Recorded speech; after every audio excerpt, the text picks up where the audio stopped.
নামৰূপৰ স্বেচ্ছাসেৱী অনুষ্ঠান LV ফাউণ্ডেশ্যনৰ উদ্যোগত কছাৰী পথাৰ গাঁৱত আৰম্ভ হৈছে আত্মনিৰ্ভৰশীলতাৰ বিপ্লৱ। সমাজ সেৱক অনন্ত বড়োৰ নেতৃত্বত LV ফাউণ্ডেশ্যনে প্ৰায় এবছৰ আগৰ পৰাই মহিলা সবলীকৰণ, বড়ো জনগোষ্ঠীৰ পৰম্পৰা ৰক্ষা আদি বিভিন্ন বিষয়ত কাম কৰি আহিছিল। এই ফাউণ্ডেশ্যনৰ এটা অংশ হিচাপে পাহি শীৰ্ষক মহিলা সবলীকৰণ গোটে বয়ন শিল্পত গুৰুত্ব প্ৰদান কৰি উজনি অসমৰ বিভিন্ন প্ৰান্তত হস্ত তাঁতশালৰ জৰিয়তে স্বাৱলম্বিতাৰ পথ বাছি লৈছিল।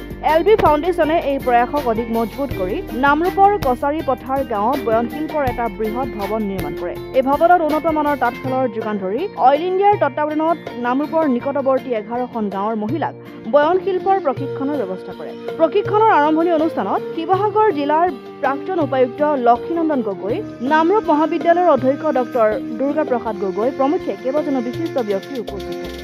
আমাৰ LV ফাউণ্ডেশ্যনৰ অফিচ আৰু আমাৰ যি প্ৰশিক্ষণ অনুষ্ঠিত হ'ব অভিংশালৰ কাৰণে সেই তাৰ অফিচ আজি ইনগ্ৰেশ্যনৰ প্ৰগ্ৰাম আমি ইতিমধ্যে হৈ গৈছে আৰু ইয়াৰ লগতে সংগতি ৰাখি আমি এখন সভাও অনুষ্ঠিত কৰিছিলোঁ।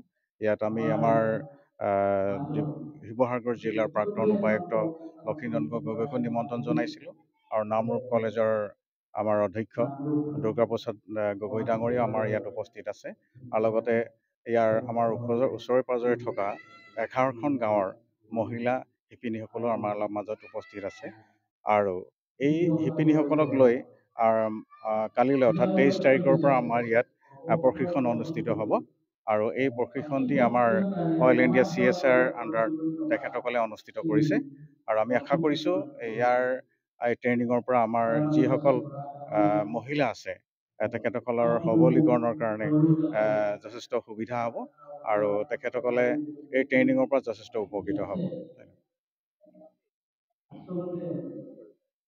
নাহৰকটীয়াৰ পৰা ক্ষীৰোদ কোঁৱৰৰ ৰিপৰ্ট, অসম আদিত্য।